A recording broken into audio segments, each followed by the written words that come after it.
I did it again. I loaded up without the camera off and starting the freaking the intro. But before I do that, let me do something real quick. Hold up, because I think I gotta update this. I think we getting closer and closer to my goal. I think we at 65 out of 100.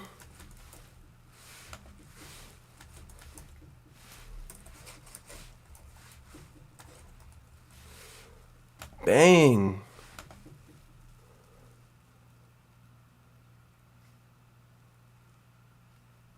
Oh, wait. I did it wrong. My bad. Sub goal. Tab 65. Tab 100. We just need 45. What?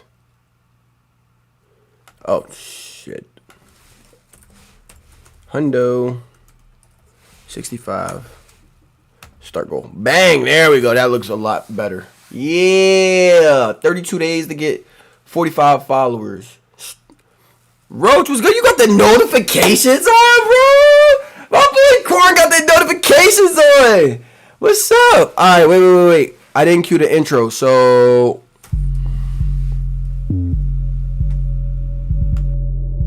Three, two, one. We have a liftoff.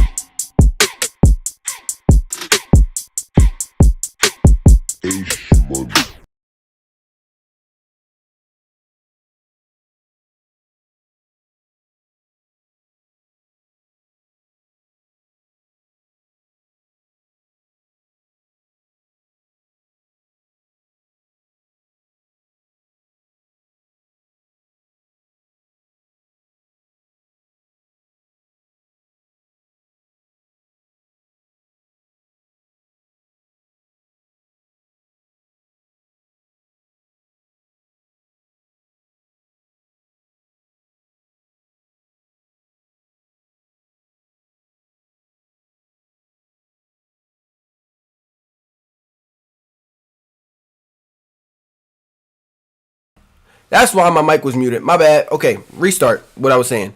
I was rushing to get home. Excuse my food box. I just ate. I was rushing to get home, and then I got distracted by freaking Cam Ward on TV. But right now, Virginia Tech is pinching that offense, so it's tie game right now, as like from what I last checked. So today might be a short episode, might quick little 25-minute episode, 30-minute episode, just to do a recap about what happened yesterday. I don't even care about what happened yesterday. I ain't even gonna lie to you. Once they threw the flag for the face mask on the offense, but it was clearly on the defense, I was like, I don't even care anymore. I don't even care anymore because every time we play the Cowboys, it's either one of three things. They beat the dog piss out of it. And this is just from the last 12 matchups, okay? They beat the dog piss out of us, right? Or like just beat the dog piss out of us. We seen it happen last year in the first game of the season when we opened up with them. First game of the season last year. Beat the dog piss out of us. Or we got to play them and the refs, right? We got to play them and the refs. And the refs is beating our ass. So it makes the Cowboys look a lot better than what they are. Or three, we play this team unhealthy. And last night we saw two. We saw that we had to beat not only the Cowboys, but we also had to beat the refs as well. That game was a terrible game, man. It was a terrible game to watch. I did not enjoy that game even in the slightest. And as much as I wanted to keep going back to it, to check in on it, Malik Neighbors did his thing. CeeDee Lamb did his thing. The receivers put on a show.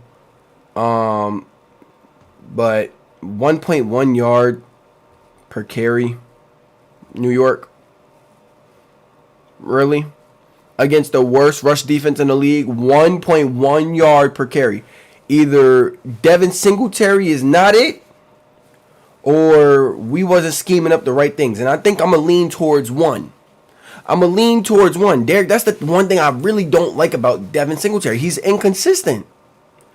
One game, he'll do shit like he did last week versus the Browns. But then another game, he completely disappears. You can't lean on him for the run game. You can't. You cannot. Our running back room is very shaky. The only player I truly feel like we can move on in the future with is Tyrone Tracy. Just because he fits the schematics of a third down back, a receiving back. Not an every down back, but the kid is 6'1", he's huge, and he can run routes. I like him. I like him a lot. And he's fast when he gets in the open field. He's fast. So I like him. I like him a lot. But everybody else, Eric Gray, and Motor, I'm sorry, man. Like, Motor, we got this year and next year with you, but after that, like, next year we need to draft running back 1. Seriously need to draft running back 1. I don't like how he fumbled. They called it back. They gave the ball back to us, but that was surely a fumble. That was a fumble. Sure enough was a fumble, and they gave the ball back to us, and then he was hurt, missed a couple plays, and then he came back. Of course you want to be hurt after you fumble. Man, I'm just a Giants fan complaining. These are good players that I'm talking about, okay? Motor's an 800 to 900 yards a season guy. Decent guy.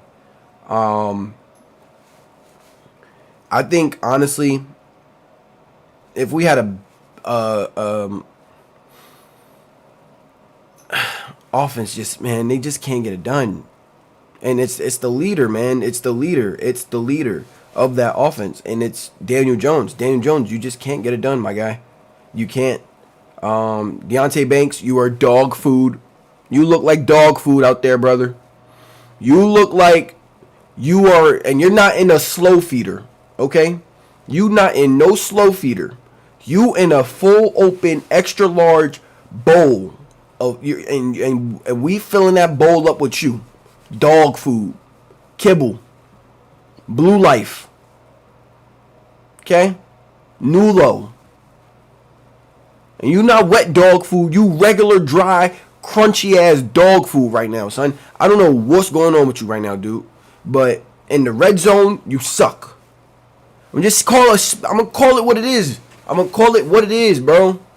You in the red zone, they are frying you in the red zone, bro.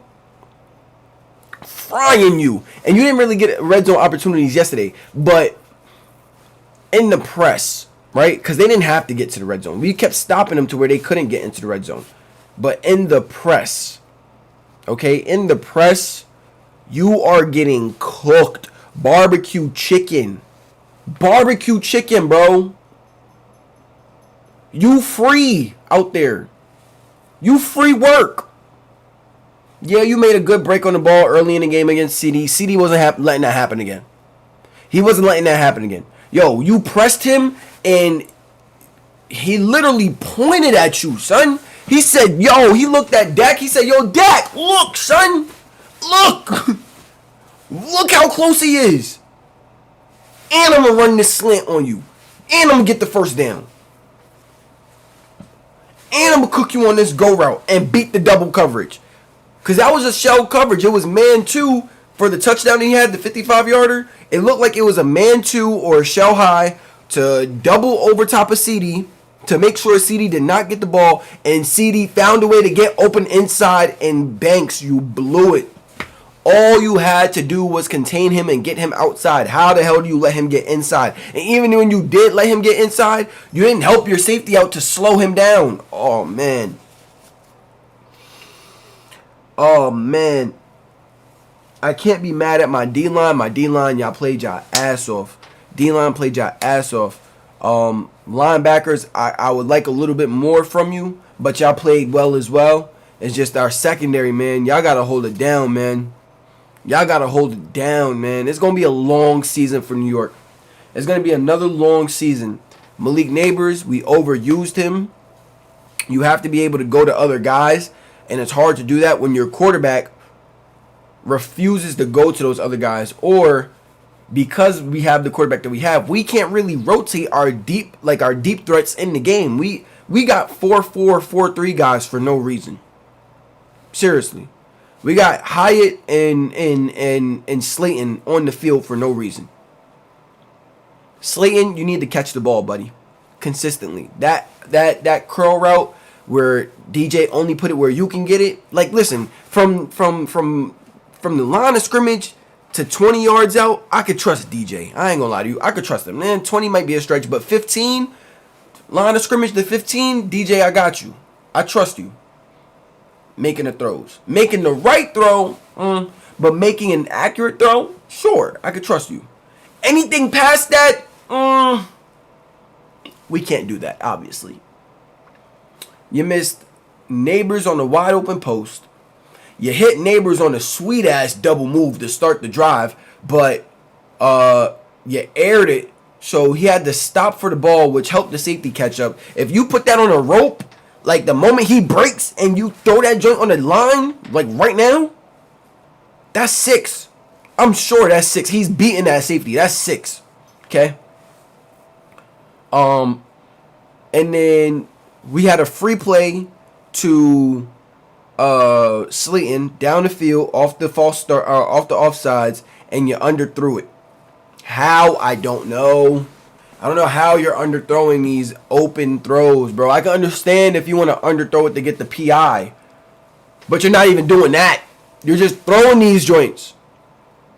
You're throwing these joints. Uncatchable underthrows. That's what they are. They're uncatchable underthrows. That's why we'll never get the flag for them. That really... man. Kayvon, you got a sack. Thank you. Brian Burns, tackle for loss. Dex, you got us a few tackles. McFadden, I'd like to see you stop arm tackling and actually finish and wrap up, but you did well. Bobby, you did well. Cordero Flott, you need to probably move to safety. I ain't gonna lie to you. You might want to move to safety, buddy. But I don't know, man. It's hard. It's hard to. You converted more third downs. You had time of possession. Man, it's hard. It's hard being a Giants fan because I don't care. Winning and losing in this state doesn't bother me as much as how we lose. You understand what I'm saying? Like it's the way we lose. It's not like teams are smoking us 50-0, 30-0. You know what I'm saying? I mean, the worst loss that I've seen the Giants have outside of the Minnesota one we had just week 1 was the last week one for last year when we opened up with the Cowboys. That's the worst whooping I've ever seen us get. That one, and maybe when we played Philly in the playoffs and they smoked us. Those 3 games, those is probably the worst I've ever seen teams smoke us. Outside of that, we lose within a possession. We lose within a touchdown because we can't score them shits. It's bad, man. And for the Cowboys, y'all played okay, but versus a better team, y'all lucky that's the Giants. And it's not going to be like that for long. I promise you, when we get a quarterback, that division is flipping. Oh, absolutely. I'm not going to say that we're going to win the division. I'll probably say Washington will win the division before we do, which is cool. But that division is definitely going to flip. Absolutely. Absolutely. That division is going to flip. But this is what I want, though, in all honesty, okay? What we just went through for the last, 5 years, 6 years, 7 years, I would not wish on any team. Dealing with multiple injuries, multiple quarterbacks, and then having to still result back to Daniel Jones, losing your star running back, okay, not having no O-line for 4 to 5 years, your defense is breaking down, so you got to get new pieces. You get new pieces, but those new pieces is not enough. I wouldn't wish that on anybody. But once we turn that shit up, oh, man. Because what we building right now, our D-line is locked for the next 3-4 years. Our D-line is locked, okay? Dex ain't going nowhere. Brian Burns ain't going nowhere. Kayvon, we probably going to pay Kayvon, but it's not going to be a heavy bag, okay? And Kayvon is not going to have no right to sit out, really, because you're really not really doing too much. You don't have the numbers, at least, I should say. So next year would be pay year. This year is not contract year for you, thank God. It'll be next year. And hopefully this year you put on a show, and then next year you can put on a show, and you can really earn that. But then we got an offensive weapon in Neighbors. Hopefully Hyatt can get something going for himself towards the end of the season, because I really hate that we're wasting his talent. We'll have Wan'Dale Robinson, but I don't know for how long. I think this is his 3rd or 4th year coming up. I don't know how long we'll have him. We got Theo Johnson. He'll develop really well. He'll develop well. I just think that we need a quarterback that'll get him the ball. And then we got some more weapons on offense that can really get after it. Well, we will have more weapons. I'm sure free agency will cook something up, and the draft will cook something up. Because right now, what our team looks like is like how Colin Cowherd said. I don't know if you guys watched his show, but I seen a clip of him saying they're building this team very similar to how Buffalo was running when they went on that run with Dabbs, Sean McDermott, Josh, Stephon Diggs. And the only thing is, what I don't want to do is get stuck on a hump and try and figure out what that hump is. I want to be able to conquer that hump ASAP, because we know what our main problem is right now. It's the quarterback, and then after that, it'll probably be the line again. But I'm sure we could fix that. We could fix our right guard problem when we have that problem, and our right tackle problem that can be solved once Jermaine leaves, because I don't think we'll be able to afford to re-sign him again after next season, because after next season his contract is up. So that's my take on those Giants, man. Right now, Cam Ward balling, but also it's a dogfight right now. I will say I got my tickets to that Ravens game for Sunday night. I cannot wait for that. Josh and Lamar. That's going to be so fun to watch, man. I can't wait for that game. I think really it's going to be about who makes the first mistake in that game. I ain't going to lie to you. That game is going to be who makes the first mistake. And I think every possession, you got to come away with points almost every possession. If you don't get a stop, if you can't get a stop, if your defense is like, all right, we can't get a stop right now, your offense needs to score every possession, whether it's a field goal or a touchdown. It needs to happen every possession. And that goes for both teams. Because once one team gets the lead on the other, I don't want to say it's clip, because the Bills sometimes play really well from behind, and the Ravens don't play really well up ahead. But the other way around, the Ravens play really well from behind. Lamar can play really well from behind. When he gets it going, he can play really well from behind. I've seen it tons of times. But the Bills are really well at holding the lead, though. They can hold the lead really well, too, because they can run the ball now. So it's going to be a really good game. You know what I'm saying? They found a rushing attack in the Bills. But the Ravens have the number 1 run defense right now in the league, or number 2. I think it's number 1 or number 2. And it's going to be a damn good game. I'm super excited. Some big college games. Georgia versus Alabama. Jalen Monroe versus Carson Beck. That Georgia defense is very stingy. And I feel like Alabama's offense hasn't really been battle tested yet. They haven't been. That's why, when I talk about teams like Ohio State, Oregon versus Oregon, I talked to my guy about that. He's like, yo, but y'all are playing shitty teams, da-da-da-da-da. But I'm like, that's cool. But we battle tested, though. You feel me? We battle tested. When our backs is on the wall and we got to claw out points, or we got to claw out a way to win, I know that my team can do that. Even if it's versus lesser teams, I know that my team can do that. So when I'm watching this Georgia team, their battle test was against Kentucky. Even though we thought that game was going to be one-sided, it was going to be a blowout. That game versus Kentucky was a dog fight, and it was a good fight. And we saw what they could do with their backs up against the wall. Alabama hasn't really had that yet. This might be when they have that. Georgia actually has had their will and their battle tested twice. When they opened the season with Clemson, and it was just 3-0 going into the half. You feel me? So Alabama hasn't really had that yet. I mean, they probably started a little slow with a couple teams, but that's not being battle tested.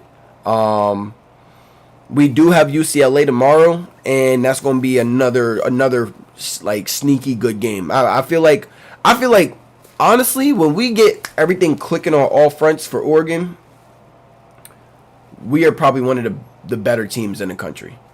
We are probably one of the better teams in the country. I feel like we were properly ranked right where we belonged. I just think we got off to a super slow start in the season. Offense looked bad the first game, but defense looked beautiful the first game. Defense didn't look so well the second game, but offense looked really well the second game. And then the third game, it kind of all just blended in. It all blended in. It looked really well together. Not to our top potential, but it looked really well together. You feel me? So, I know tomorrow, I expect us to win that game. I expect us to win every game. But I do think that... What do you have? You don't got nothing? All right. I do think it's gonna be it's gonna probably start a little slow. Probably start a little slow for us, just for us to get a feel. We get to see who drops in the draft stock and who rises in the draft stock. Who does Ole Miss play tomorrow? That's what I want to see. I want to see this Jackson Dart guy. I want to see him play somebody, bro. I want to see Jackson Dart play somebody, bro. Who do they have tomorrow?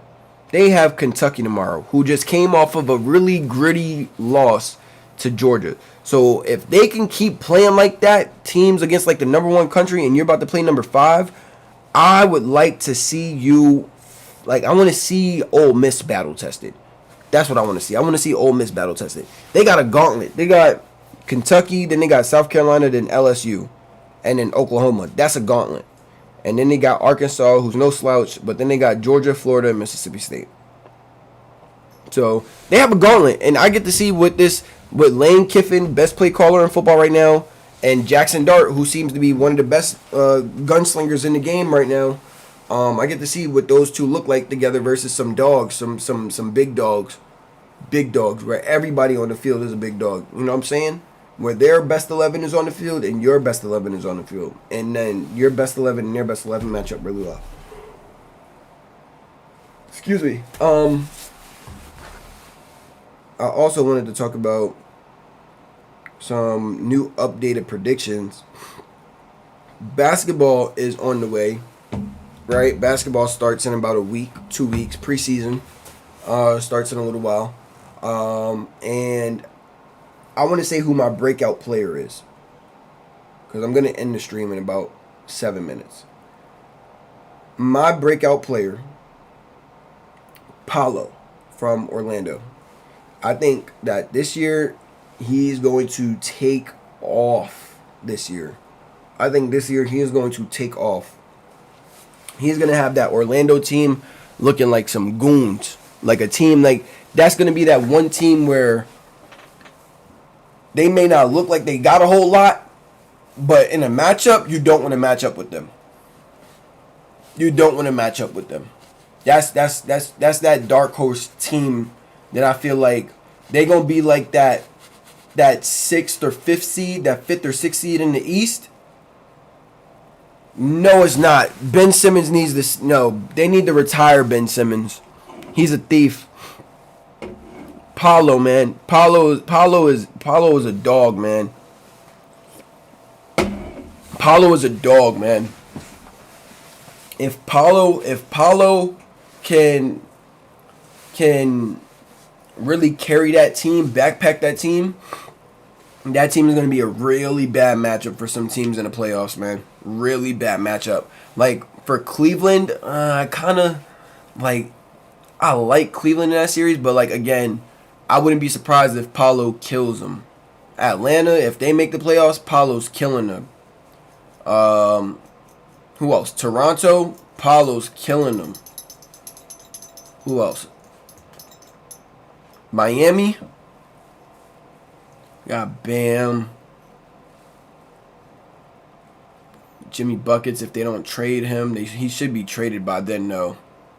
I got Paolo. I ain't gonna lie to you, man. I got Paolo, man. I got Paolo, man. And I feel like in the next 2 seasons, he'll be a top 10 player. After LeBron retire, after I think Jason Tatum will probably by then be one of the better players in the league, or top 2 player in the league, top 3 player in the league, especially if he wins a ring this year again. He'll probably be top 3 in the league.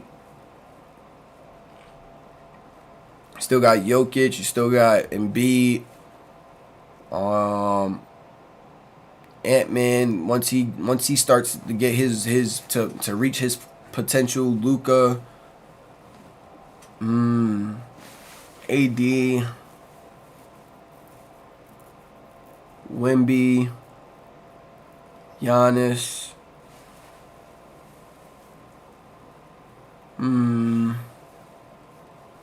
Yeah, I could see Paolo being like at like 9 or 10, maybe even 8 if he can. Oh, and Ja Morant too. Can't forget about Ja Morant. Ja Morant's gonna come back and take the league the fuck over. He about to come back and kill. Oh man, I love watching Ja Morant play. I really do. I really do like watching Ja Morant play. But that's gonna be my breakout player. And then the Knicks, I really do have the Knicks making it to the Eastern Conference Finals. If they could make it all the way, if they can stay healthy the whole way through, they're gonna be in my Eastern Conference Finals. Steph and KD on the way out. I think they got like another 2 more years. I'm not gonna lie to you. I think if KD don't get a ring within like the next 2 years, he's done. And Steph, if the Warriors don't at least make the playoffs or in like playoff contention, he's done. He's probably gonna retire. He's probably gonna retire. Because he only has but so much left to be able to run around in the court full speed and catch and shoot and stuff. He only has so much of that left in his tank. I think he probably got like 2 more years, 3 more years. KD the same. I think KD I think probably has a little bit maybe less time, maybe like 2 more years guaranteed, just because he plays a more physical position than Curry does. You know? So I think he will definitely probably retire before Curry. It's the end of an era, man. And that's sad. That's sad. That really scares me. But I feel like it's really good that there's not just one person that that can be focused on in the league. You know? I feel like I'm really happy that we can focus on like a Luka, we can focus on a Wemby, Embiid, Tatum, Ja Morant, Anthony Edwards, Paolo, obviously, Anthony Davis, a whole bunch of other guys that we could focus on, while we're able to also miss the current legends that are in the league until they retire. But I'm definitely going to miss watching Bron come down the court, East Baying the hell out of the basketball, KD, slow ass crossover but effective, pull up, cash. Pull up, cash. Curry running around like a madman. I'm gonna miss it. But I'm really excited to see where basketball goes and who's gonna be the next generational talent that'll transcend the game and change the game like how Curry did. Transcend the game and find 6'10" guys like KD. Transcend the game and find guys with an engine like LeBron. I'm talking here. I'm talking. You can't. I'm talking right now. You want to get up here? Come on. Dickhead. You just hit your head on the chair. Come on. Get up here. Come on. Come on. Oh, all right.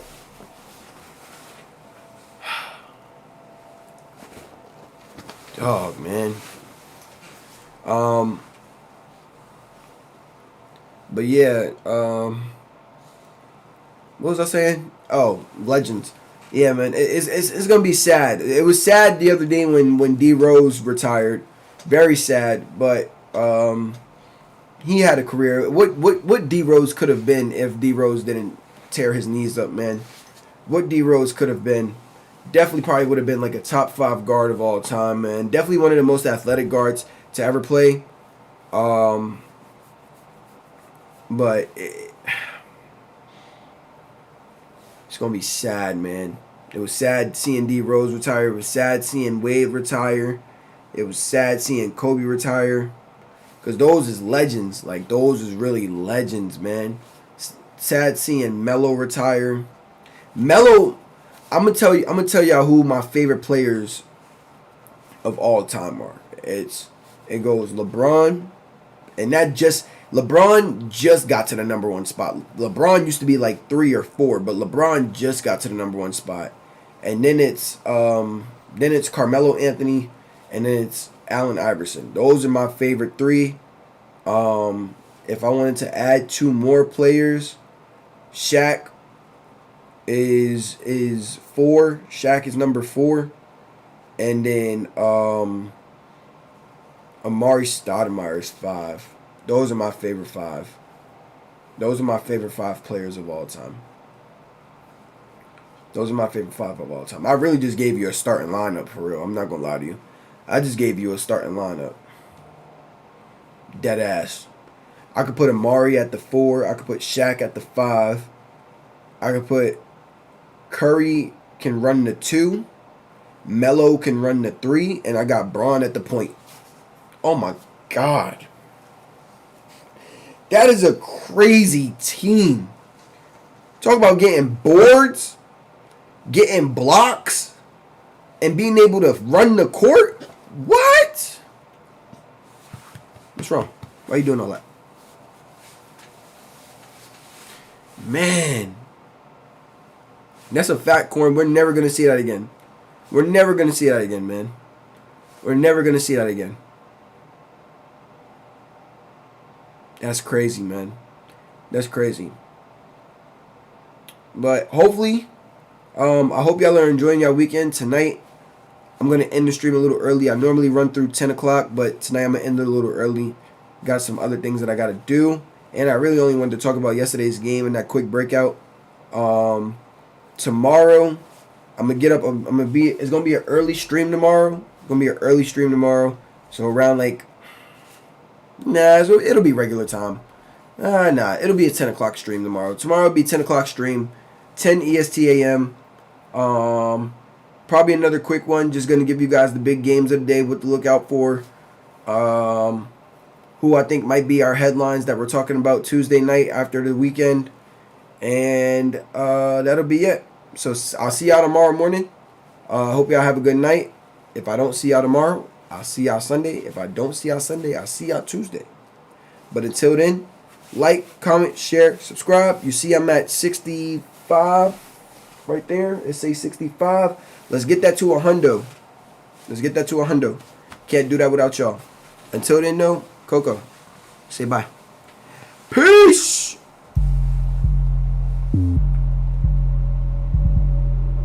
Three, two, one. We have a liftoff.